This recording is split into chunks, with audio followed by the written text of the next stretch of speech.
ഒന്നാമത്തെ കാര്യം, മന്ത്രിക്ക് അവിടെ പരിക്കേറ്റു എന്ന് പറയുന്നത് ഒരു പച്ചക്കള്ളമാണ്. അവർക്ക് എങ്ങനെയാണ് അവിടെ പരിക്കേൽക്കുന്നത്? ഇവിടെ ഇപ്പോൾ ഈ ചാനലിൽ തന്നെ കാണിക്കുന്ന വിഷ്വലുകൾ തന്നെ വ്യക്തമാണ്. 4-5 കേസുകാർ മാത്രം അവിടേക്ക് കടന്നു വരുന്നു. അവരുടെ കൈവശം ആകെയുള്ളത് ഒരു കറുത്ത തുണി മാത്രമാണ്. അവർ 25-30ഓളം വരുന്ന പോലീസുകാർ സംഘം ചേർന്ന് തടഞ്ഞു വെക്കുന്നു. മന്ത്രിയാണ് അവർക്ക് നേരെ വീണ്ടും രണ്ടാമത് ആക്രോശിച്ചുകൊണ്ട് കടക്കാൻ വേണ്ടി ശ്രമിക്കുന്നത്. മന്ത്രിയെ വനിതാ പോലീസ് ഉദ്യോഗസ്ഥർ ഉൾപ്പെടെ തടഞ്ഞു നിർത്തേണ്ടി വരുന്ന സാഹചര്യം ഉണ്ടാകുന്നു. ഇന്ന് രാവിലെ മുതൽ CPM പുറത്തുവിട്ട വിഷ്വലിൽ കാണിക്കുന്നത് മന്ത്രിയുടെ ഗൺമാനെയാണ്. ഇപ്പോൾ KSU പ്രവർത്തകർ കൊലപ്പെടുത്താൻ വേണ്ടി ശ്രമിക്കുന്നു എന്ന് പറഞ്ഞ് കാണിച്ചതും മന്ത്രിയുടെ ഗൺമാനെയാണ്. അപ്പോൾ ദൃശ്യങ്ങളിലൂടെ നമുക്ക് കാണാൻ വേണ്ടി സാധിക്കുന്നു. ദൃശ്യം എന്തായാലും കള്ളം പറയില്ലല്ലോ. എല്ലാം കണ്ടുകൊണ്ട് മുകളിൽ ഒരാൾ ഇരിക്കുന്നു എന്ന് പറയുന്നത് പോലെ അവിടെ റെയിൽവേ സ്റ്റേഷനിലെ CCTV ക്യാമറ ഉൾപ്പെടെ ഒന്ന് പുറത്തുവിട്ടാൽ തീരാവുന്ന ആശയക്കുഴപ്പം മാത്രമേ ഈ വിഷയത്തിലുള്ളൂ. മന്ത്രിക്ക് എന്തെങ്കിലും പരിക്ക് പറ്റിയിട്ടുണ്ടോ, മന്ത്രിക്ക് ഏതെങ്കിലും രീതിയിൽ ആക്രമിക്കപ്പെട്ടിട്ടുണ്ടോ എന്നുള്ള കാര്യങ്ങളൊക്കെ തന്നെ അവിടെ വ്യക്തമാക്കപ്പെടാവുന്ന ഒന്ന് തന്നെയാണ്. കേരളത്തിലെ ജനങ്ങളുടെ സാമാന്യ ബുദ്ധിയെ CPM വെല്ലുവിളിച്ചുകൊണ്ടിരിക്കുകയാണ്. CPM പോലൊരു പാർട്ടി ഇതെല്ലാ കാലഘട്ടത്തിലും ചെയ്തുകൊണ്ടിരിക്കുന്ന ഒരു കാര്യം തന്നെയാണ്. ആടിനെ പട്ടിയാക്കുകയും പട്ടിയെ പേപ്പട്ടയാക്കുകയും അതിനെ തല്ലിക്കൊല്ലണമെന്ന് ആക്രോശിക്കുകയും ചെയ്യുന്നത് CPMൻ്റെ ഒരു നിരന്തരമായ ഒരു ഗീബൽസ്യൻ തന്ത്രമാണ്. ആ തന്ത്രം വീണ്ടും ഇവിടെ ആവർത്തിക്കുന്നു എന്നുള്ളതാണ് നമുക്ക് മനസ്സിലാക്കാൻ വേണ്ടി സാധിക്കുന്നത്.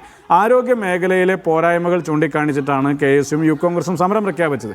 യൂത്ത് കോൺഗ്രസ് നേരത്തെ തന്നെ, ഞാൻ തന്നെയാണ് ആ കരിങ്കൊടി സമരം പ്രഖ്യാപിച്ചിട്ടുള്ളത്. അതിൻ്റെ ഭാഗമായി അന്നേ ദിവസം രാവിലെ കണ്ണൂർ ജില്ലാ യൂത്ത് കോൺഗ്രസിൻ്റെ പ്രസിഡന്റ് ഉൾപ്പെടെയുള്ള ആളുകളൊക്കെ തന്നെ അവിടെ കരിങ്കൊടി പ്രതിഷേധത്തിൻ്റെ ഭാഗമായിട്ടുണ്ട്.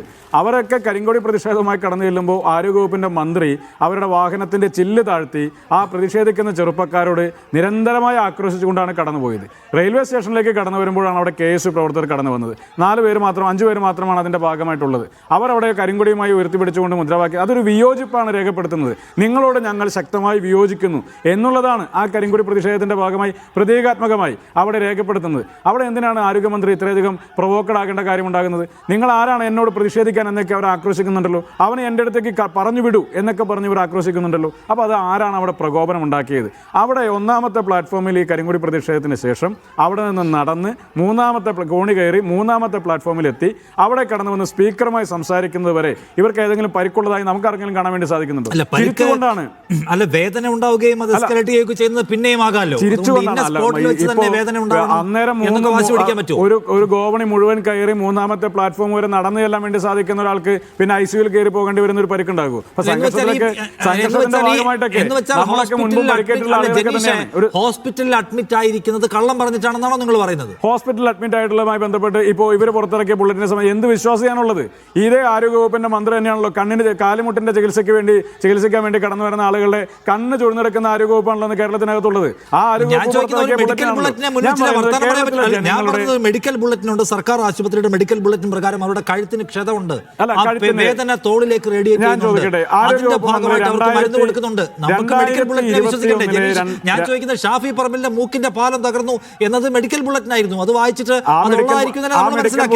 ആ മെഡിക്കൽ ബുള്ളറ്റിനും ഇപ്പോൾ ആരോഗ്യവകുപ്പ് മന്ത്രിയുടെ വിഷയവുമായി ബന്ധപ്പെട്ട് പുറത്തിറക്കിയ 2ാമത്തെ മെഡിക്കൽ ബുള്ളറ്റിനും തമ്മിലൊന്ന് എടുത്ത് വായിച്ചു നോക്കിയാൽ എങ്ങനെ അൺപ്രൊഫഷണലായി ഒരു മെഡിക്കൽ ബുള്ളറ്റിൻ ഇറക്കാൻ സാധിക്കുമെന്ന് വളരെ കൃത്യമായിട്ട് മനസ്സിലാക്കാൻ വേണ്ടി സാധിക്കും. 2021 നിയമസഭാ തെരഞ്ഞെടുപ്പിൻ്റെ സമയത്ത് ആരോഗ്യവകുപ്പ് മന്ത്രിക്ക് അന്ന് അപകടം പറ്റിയതായും അതിൻ്റെ ഭാഗമായി പ്രചരണത്തിൽ ഉൾപ്പെടെ കഴുത്തിൽ ബെൽറ്റ് ഇട്ടുകൊണ്ട് ഇവർ പ്രചരണം നടത്തുന്ന എത്രയോ ചിത്രങ്ങൾ ഇന്നലെയും ഇന്നുമായി പുറത്തു വന്നു. എന്ന് വെച്ചാൽ ഇവർക്ക് നേരത്തെ മുതലേ തന്നെ ഇതിൻ്റെ ആരോഗ്യ പ്രശ്നങ്ങൾ ഉണ്ടായിരിക്കും എന്നുള്ളതാണല്ലോ നമ്മൾ മനസ്സിലാക്കേണ്ടത്.